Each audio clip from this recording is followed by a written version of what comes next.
Jadi pada zaman dahulu kala di sebuah kerajaan di Tatar Pasunda.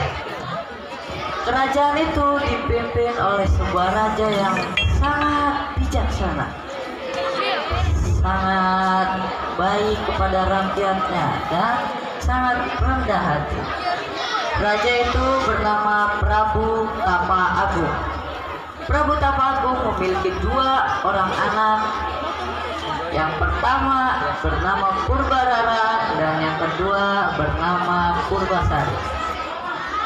Suatu hari Prabu Tapa Agung jatuh sakit. Dia sekarat dan dia akan menggantikan tahtanya ke anaknya. Saat dia sekarat, dia memanggil anak keduanya yang bernama Purbasari untuk bertemu dengannya empat mata. Saat empat mata mereka berbicara, Prabu Tapa Agung mengungkapkan keinginannya untuk Purbasari bisa melanjutkan tahtanya. Dia memilih Purbasari untuk melanjutkan tahtanya sebagai putri kerajaan. Awalnya Purbasari menolak karena dia itu anak kedua, yang seharusnya berhak mendapat tahta itu kan Purbarara, anak pertama. Namun sang raja Prabu Tapa Agung sangat-sangat meminta Purbasari untuk menggantikan tahtanya. Akhirnya Purbasari pun menerima. Tahtanya pun diangkat menjadi putri kerajaan. Purbarara yang mendengar itu sangat-sangat marah sekali. Karena seharusnya kan Purbarara yang diangkat, bukan Purbasari. Dia pun saking marahnya ingin mengutuk Purbasari. Dia menemui nenek sihir tua di sebuah hutan yang sangat terkenal kesaktian. Akhirnya Purbarara pun berbicara kepada nenek sihir tua itu. Dia berbicara bahwa dia ingin mengutuk adiknya sampai tidak bisa lagi menjadi putri kerajaan. Akhirnya nenek sihir tua pun menyanggupinya. Nenek sihir tua itu langsung membuat ramuan dan membacakan mantra-mantra yang bisa mengubah Purbasari menjadi terkena kutukan. Purbasari pun terkena kutukan yang sangat parah.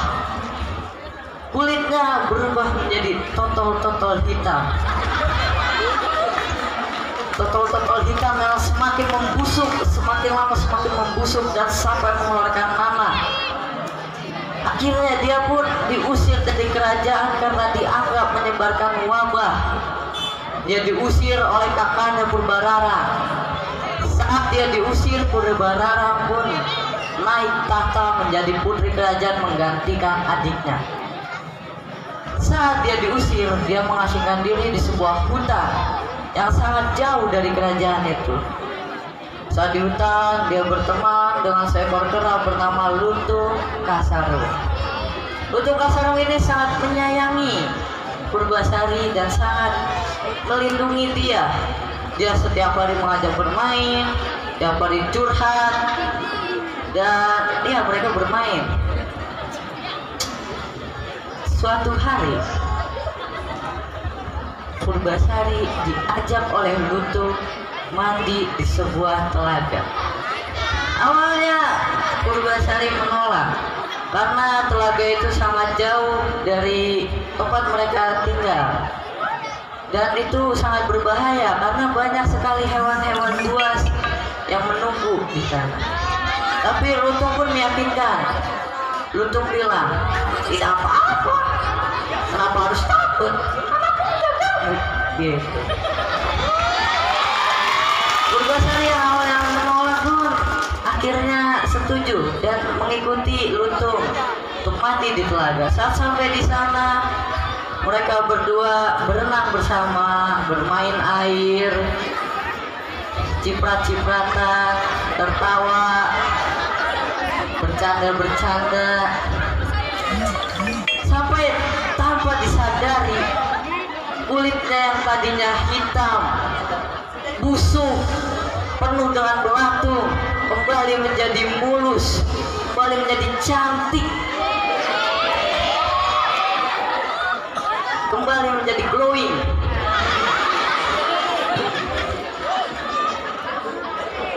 Dengan kembalinya Purbasari yang menjadi cantik, terlepas dari kutukannya, dia pun bertekad kembali untuk merebut tahtanya. Akhirnya Purbasari dan Lutung pun pergi ke kerajaan kembali. Purbararang, kakaknya yang mendengar Purbasari terlepas dari kutukannya, sangat-sangat gelisah. Karena bagaimana bisa kutukannya hilang? Akhirnya dia pun memikirkan cara bagaimana lagi dia harus menyingkirkan Purbasari kembali agar dia tidak bisa mendapatkan tahtanya kembali. Dia pun terpikirkan satu cara, yaitu untuk mengadu ketampanan dari tunangan mereka. Purbararang pun mendatangi tunangan mereka. Purbararang mendatangi Purbasari. Purbararang pun bilang, jika kamu ingin merebut kembali tahtamu, maka terimalah tantanganku. Kita akan mengadu ketampanan siapa yang paling tampan antara tunangan kita. Akhirnya tunangan Purbasari pun muncul, seorang pangeran kerajaan dari kerajaan lain yang tampan.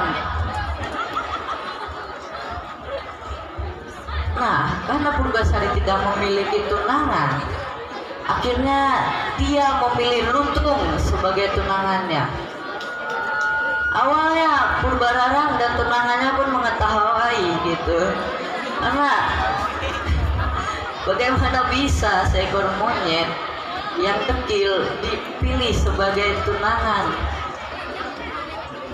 Tapi mereka harus menarik kembali ucapan mereka. Mereka menarik kembali ucapan mereka.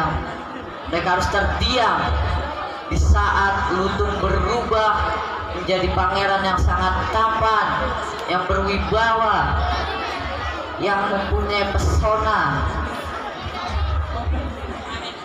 Akhirnya Purbararang pun mengakui kekalahannya dan dia memberikan kembali tahtanya ke adiknya Purbasari.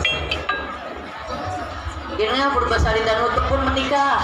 Mereka menikah bahagia. Mereka pun menjalani kerajaan itu dengan sangat makmur, dengan sangat baik. Purbararang pun akhirnya mereka karena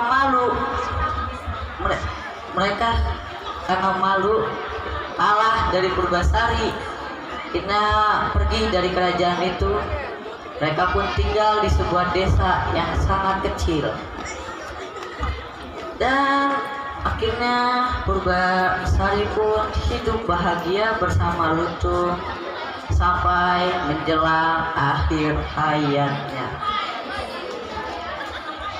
Mungkin segitu saja ceritanya. Kalau ada kurang-kurang ya maafin lah ya, namanya juga orang gitu. Intinya mah ya kita pesannya tuh jangan sirik, jangan iri, nggak boleh iri. Siap. Karena kalau iri nanti malah najabnya loh. Awas. Siap. Ya mungkin sekian dari saya.